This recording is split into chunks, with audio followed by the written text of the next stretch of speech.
मन्ना, ये मन्ना का नाम, मन्ना शब्द का अर्थ क्या है? ये क्या है?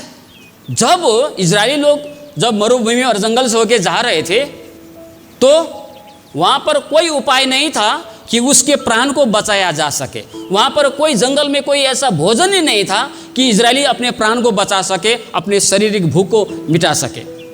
उसका उपाय परमेश्वर को ही करना पड़ा, है ना, उसे जिंदा रखने के लिए। आज संसार में यीशु जो स्वर्ग से उतरा रोटी है, वो उसे लिए बिना, उसे स्वीकार किए बिना संसार में दूसरा कोई उपाय नहीं है।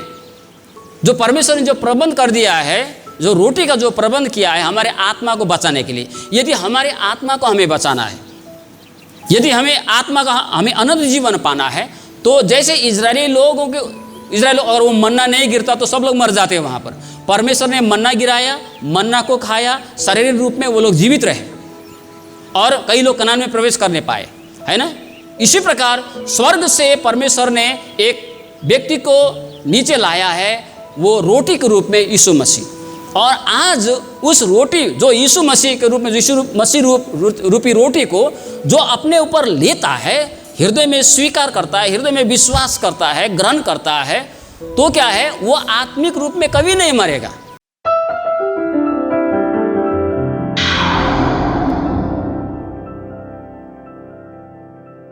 जय मसीह सभी को। सुसमाचार यूहन्ना 6 अध्याय 46 पद से लेकर 59 पद तक हम लोगों ने पाठ किया। और यहाँ पर प्रभु यीशु मैं जीवन की रोटी हूँ, इस विषय पर वो लोगों को बतला रहा है। जीवन की रोटी यीशु मसीह जो स्वर्ग से उतरी है, इस विषय पर प्रभु यहाँ पर उन लोगों से बातचीत कर रहा है जो लोग कुछ देर पहले ही रोटी और मछली खा के उसके पीछे लगे हुए हैं। ये शिक्षा कहाँ से शुरू हुआ? 5 रोटी 2 मछली से 5000 से भी ज़्यादा लोगों को जब प्रभु ने भोजन कराया अर्थात खिलाया, तो वो खाने के बाद प्रभु यीशु चेले तो निकल गए, लेकिन क्या है, ये भीड़ लोग प्रभु को खोजते खोजते खोजते यहाँ ढूंढा वहाँ ढूंढा, ढूंढते ढूंढते दूसरे दिन वो दूसरे जगह पर पहुँच जाता है। तो वहाँ पर प्रभु को वो लोग बताता है हम लोग आपको ढूंढ रहे हैं। तो प्रभु ने क्या बोला वहाँ पर, वहाँ उन लोग को डांटते हुए एक बात को बताता है कि तुम लोग नाश होने वाले भोजन के लिए परिश्रम न करो, परंतु उस भोजन के लिए परिश्रम करो जो अनंत काल तक रहता है। इस प्रकार से प्रभु कहने के बाद में वहाँ पर वो बहुत गहरी शिक्षा हमारे जीवन, हमारे आत्मिक जीवन, अनंत जीवन से संबंधित वो गहरी शिक्षा को देता है। चमत्कार इनके हृदय को परिवर्तन नहीं कर पाया। प्रभु ने कई सारे चमत्कार किए। हाँ, अवश्य है कि उस व्यक्ति के जीवन में जब चमत्कार हुआ, लंगड़े चलने लगे, अंधे देखने लगे, तो वे यीशु के पीछे भले ही लगे थे। लेकिन कई सारे लोग जिन्होंने चमत्कार देखा था, जिन्होंने अद्भुत कामों को देखा था, उनके हृदय में वो उनका जीवन में परिवर्तन नहीं हो पाया।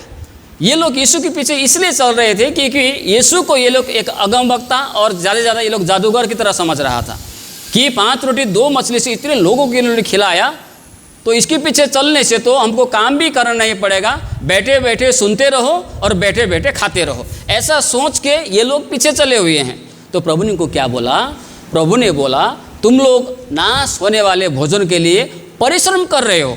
नाश होने वाले, जो अभी खाया और वो नाश हो जाएगा, जो हमारे जीवन को, हमारे आत्मा को बचा नहीं सकता, उस भोजन के लिए तुम लोग परिश्रम कर रहे हो। लेकिन तुमको चाहिए कि इससे जो बड़ा है, जो जीवन की रोटी है, जो जीवन की बातें हैं, उसकी खोज करते, ताकि तुम्हारा जो आत्मा है वो अनंत काल तक न मरे, जीवित रहे, बोल के यहाँ पर प्रभु यीशु मसीह यहाँ पर बताता है। परमेश्वर को किसी ने नहीं देखा।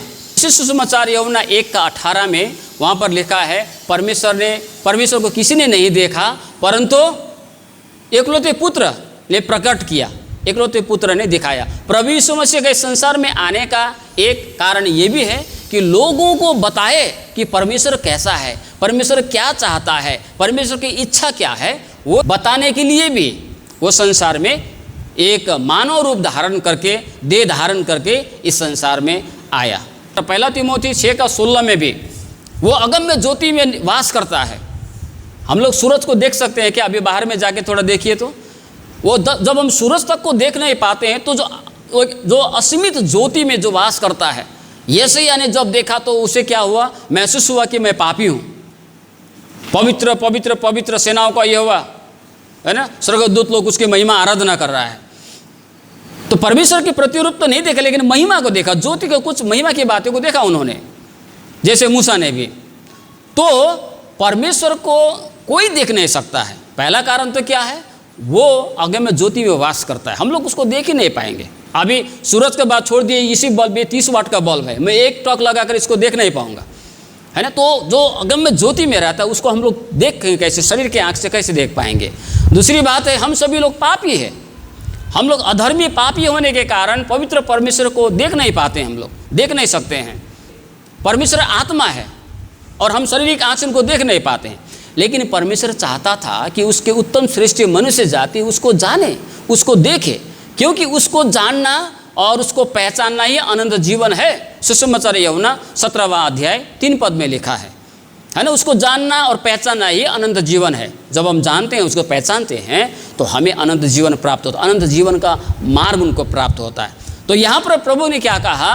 परमेश्वर को किसी ने नहीं देखा, लेकिन यीशु ने ही, यहाँ पर ऐसा लिखता है 46 पद में, यह नहीं कि किसी ने पिता को देखा है, परंतु जो परमेश्वर की ओर से हैं, अर्थात परमेश्वर की ओर से आया है, अर्थात स्वर्ग की ओर से, स्वर्ग से आया है, केवल उसी ने पिता को देखा है। स्वर्ग से कौन आया? यीशु मसीह।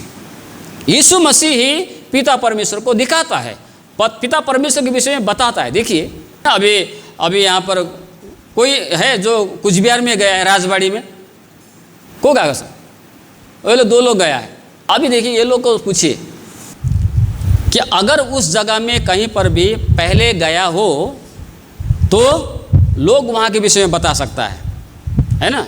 प्रभु यीशु मसीह स्वर्ग से आया और परमेश्वर पिता को उन्होंने प्रकट किया। अगर हम पिता को जानना चाहते हैं, अगर हम परमेश्वर को जानना चाहते हैं, परमेश्वर कैसा है बोल के अगर हम जानना चाहते हैं, तो यीशु को देखनी चाहिए, यीशु की ज़िंदगी को मनन करनी चाहिए, उसके कहे हुए वचन को हम लोग मनन करने चाहिए, है ना। लेकिन जब प्रभु ने यहाँ पर लोगों को बोला कि मैं स्वर्ग से आया हूँ और मैं जीवन की रोटी हूँ, तो लोगों को समझ में नहीं आया। तो यहाँ पर कुछ देर पहले आगे पढ़ने से पता, अरे ये क्या बात करता है, यह अभी 30 साल का ही हुआ है और बोलता है स्वर्ग से आया है, बोलता है। क्या इसका पिता यूसुफ नहीं, इसका माता मरियम नहीं, क्या ये हमारे बीच में ही पला बड़ा नहीं है?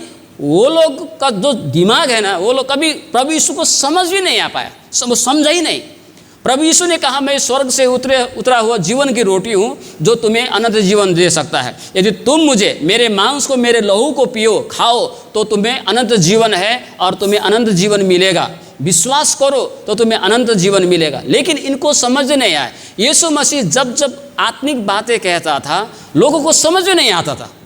और कई लोग क्या बोलते हैं, ये लोग इसका जो वचन है हम लोग सुनने के लिए मुश्किल है, कठिन है, कठोर है बोल के छोड़ के चला गया। यहाँ पर नीचे आप पढ़ते जाने से कई सारे लोग कई जगह पर, है ना। एक जगह में प्रभु ने क्या बोला, एक जगह में बोलो इस मंदिर को ढहा दो, मैं 3 दिन में खड़ा कर दूंगा। तो लोगों ने क्या समझा, लोगों ने क्या बोला, अरे ये कैसा आदमी है ये, इस मंदिर को बनाने के लिए 46 साल लगा और ये बोलता है 3 दिन में खड़ा कर देंगे। लेकिन वहाँ पर लिखा है प्रभु तो अपने शरीर के विषय में बोल रहा था, है ना। और प्रभु ने वो किया। जब उसको मारा गया 3 दिन बाद में पुनः वो जी उठा है। लेकिन लोगों को समझ ही नहीं आया, है ना। लोगों को समझ ही नहीं आया।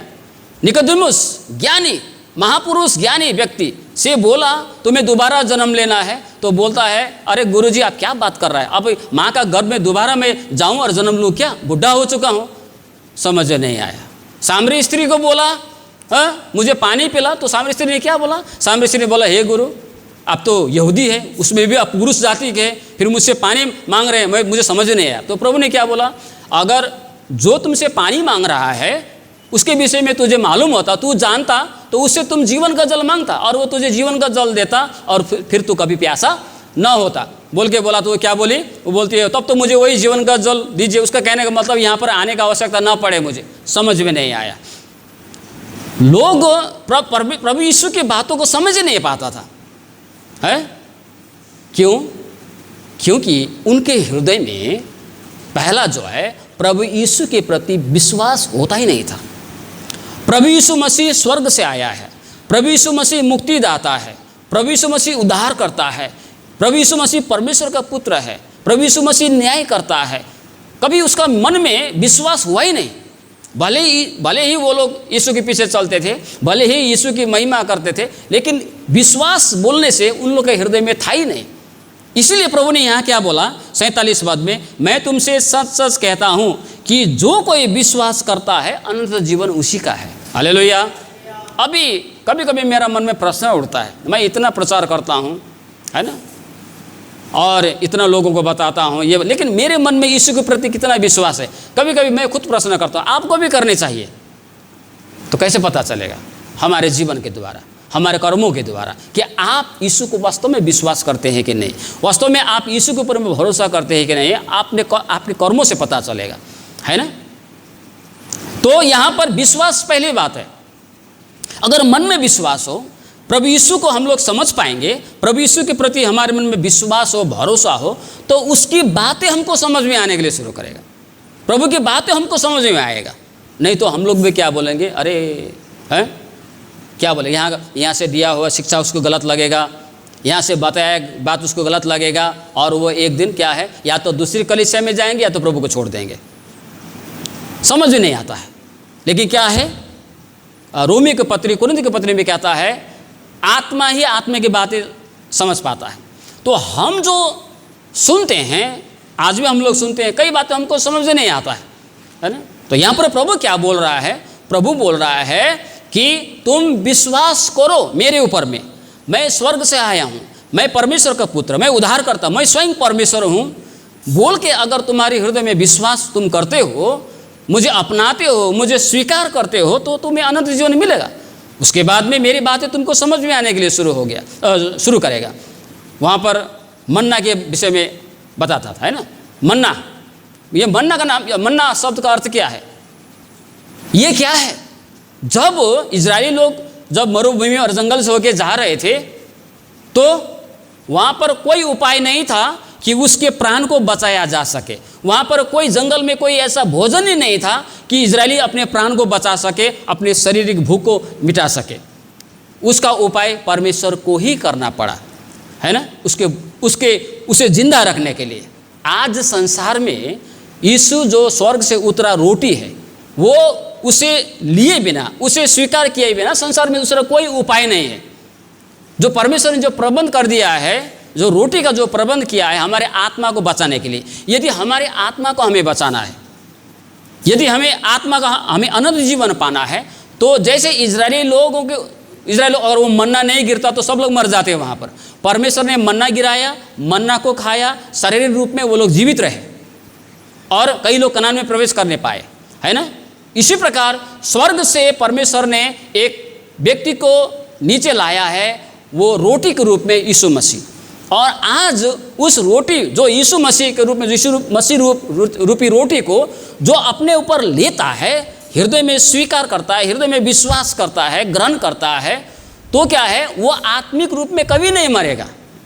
लेकिन ये लोग क्या कर रहे थे? ये लोग शारीरिक भोजन के लिए यीशु को खोज रहे थे। कहाँ गया ये आदमी? अभी तो यहीं पर था, शारीरिक भोजन खाने के लिए। इसके पीछे चलने से तो हमको मेहनत करना नहीं पड़ेगा, परिश्रम, काम कुछ कर, बस ये लोग ये जादू जैसा कर देगा, बस खिला देगा। प्रभु ने बोला तुम लोग नाशमान भोजन के लिए परिश्रम कर रहे हैं, उस रोटी के लिए परिश्रम करो जो मैं तुझे दूंगा, और मैं खुद हूँ, और वो कभी नाश नहीं होगा, तुम्हें अनंत जीवन मिलेगा, अनंत काल तक जीवित रहोगे, न मरोगे, ऐसा बोल के वे लोग मन्ना खाए, मर गए। मन्ना खाए, मर गए। मरने तक उनको समझ नहीं आया कि मन्ना क्या है ना। इसीलिए तो उसका नाम क्या रख दिया, मन्ना का शब्द का अर्थ क्या है? ये क्या है? जब तक प्रभु ने ऊपर से गिराया स्वर्ग रोटी, ये क्या है बोल के, ये क्या है, ये क्या है, ये क्या है बोल के वो लोग उसको क्या है लेते हुए उसको सेवन किया, समझ नहीं आया क्या है। आज कई सारे लोग यीशु मसीह को वही ये क्या है बना के रख दिया है। ये कौन है, ये क्या है, उसको कभी समझ में नहीं आता है। भले ही वो विश्वासी हो, भले ही चर्च में आता हो, लेकिन यीशु मसीह को अभी तक उन्होंने क्या समझा नहीं होता है। 17 अध्याय 3 पद में सुसमाचार यूहन्ना, परमेश्वर को जानना और पहचानना ही अनंत जीवन है। हालेलुया। तो आज हम कैसे जान सकते हैं? सबसे पहले हमारे हृदय में उनके प्रति अटूट विश्वास होनी चाहिए। हमारे कर्मों के द्वारा पता चलेगा कि हम विश्वास वास्तव में करते हैं या नहीं। यीशु को विश्वास करना एक बार सेवन करने जैसा है ना, लेकिन एक बार भोजन करने से नहीं होगा। तो प्रभु ने क्या बोला? मेरा शरीर मेरा मांस खाओ। तो प्रभु ने क्या, प्रभु मतलब क्या है? कभी मेरा उंगली काट के खाओ, कभी मेरा हाथ काट के खाओ, ऐसा बोल रहा है? नहीं। क्या लिखा है सुसमाचार इसी आगे में? क्या लिखा है? वचन देहधारी हुआ। यीशु मसीह वचन था, वचन देहधारी हुआ और देह धारण करके हमारे बीच में वास किया। तो यीशु मसीह वास्तव में दिखने में एक शरीर है, लेकिन है तो वचन। वो वचन को हमें पढ़ना है, वो वचन को हमें सुनना है, वो वचन का सेवन हमें करनी चाहिए हमारे आत्मा को जीवित रखने के लिए। आत्मिक जीवन में अनंत काल तक मृत्यु न देखने के लिए वचन हमें जीवित होने चाहिए, वचन का सेवन हमें करनी चाहिए। कहने का तात्पर्य यह है कि आज हमें यीशु को सिर्फ विश्वास करने से नहीं, विश्वास एक बार हम लोगों ने किया, उसके आधार में हम कर्म कार्य करते जाएंगे। और क्या है? साथ ही साथ हमें भोजन जो है परमेश्वर का वचन और लहू जो है हम आत्मा को हम समझ सकते हैं, है ना, क्योंकि लहू में प्राण होता है। लहू में क्या होता है? प्राण होता है। तो बाइबल जिसे बताया गया है। तो हमें परमेश्वर का वचन, परमेश्वर का आत्मा, परमेश्वर के आत्मा में जीना, परमेश्वर के वचन का हमेशा सेवन करना, ये हमारे साथ अगर हमारे प्रतिदिन के दिनचर्या में हमारा जो नियम बन जाए, प्रतिदिन हमारे जीवन में ये होते रहे, तो क्या करता है? वो हमें जीवित रखता है, आत्मिक तौर पर हमें अनंत काल तक जीवित रखता है ये दो बातें। लेकिन शारीरिक जो है रोटी भात खाएंगे, क्या है, कितना जीवित रहेंगे हम लोग? सब अगर पूरा तंदुरुस्ती में रहेंगे 80 साल 100 साल, फिर तो मरना ही है। लेकिन अनंत काल तक जीवित रहने के लिए क्या करना पड़ेगा? हमें परमेश्वर का वचन, साथ ही साथ परमेश्वर की आत्मा की अगुवाई में जीवन जीने का प्रयास और प्रार्थना हमारी होनी चाहिए। हालेलुया। नहीं तो क्या होगा? हमारा ध्यान यहीं पर लगे रहेगा, है ना, इसी बातों पर, यही संसार की बातों पर। यही लोग जैसे यीशु के पीछे चले हुए थे, चलो भाई इसके पीछे चलो, खाना तो मिलेगा, बोल के इस प्रकार से लोग चल रहे थे यीशु के पीछे। लेकिन क्या यीशु चाहता था कि इस प्रकार से उसके पीछे ना चले, लेकिन कैसे चले? उसे जानकर, उसे समझकर, उसके वचन को स्वीकार करते हुए, जिस प्रकार रोटी को हम अपने अंदर लेते हैं, उसी प्रकार से क्या यीशु रूपी रोटी, यीशु रूपी वचन को हमें अपने अंदर रखना है, लेना है। और आत्मा के अगुवाई में हम जब जीवन जीते हैं तो वो हमें अनंत काल तक मरने नहीं देता है। और हम क्या है, भले ही इस संसार में हम लोग मर के जाएं, लेकिन प्रभु के साथ में हम लोग रहेंगे। यही बातें यहाँ पर बताया गया है। हम लोग देखिए महीना में कितना पैसा हम लोग ऐसे खर्च कर देते हैं। अभी एक परिवार में कम से कम नहीं होने से भी 2-3 मोबाइल होगा, कम से कम 2-3 मोबाइल के, एक मोबाइल के हम लोग 200 रुपये करते हैं, हर महीना 200 रुपये रिचार्ज करते हैं, हर महीना हम टीवी में रिचार्ज करते हैं, ऐसे ही कितना हम लोग चला देते हैं। लेकिन 200 रुपये का बाइबल खरीद के हम बाइबल लेकर चर्च में नहीं आ सकते। कितनी शर्म की बात है। मैं उन लोगों को ये बोल रहा था, हाँ, तो अभी उन लोगों ने कुछ बाइबल को मंगाया है। हर महीने 200 रुपये का मोबाइल रिचार्ज करने में हमको कोई चिंता फिक्री नहीं है। 200 से ज़्यादा हम लोग रिचार्ज कर देते, करना ही पड़ता है। लेकिन 200 रुपये का बाइबल खरीदने के लिए अभी हमारे पास पैसा नहीं होता है। तो हम परमेश्वर का वचन सेवन कैसे करेंगे? परमेश्वर का वचन लेंगे कैसे? जब हमारे हाथ में भोजन ही नहीं है तो क्या है? खाली थाली रखने से होगा? थाली, भोजन भी तो होना चाहिए ना थाली में।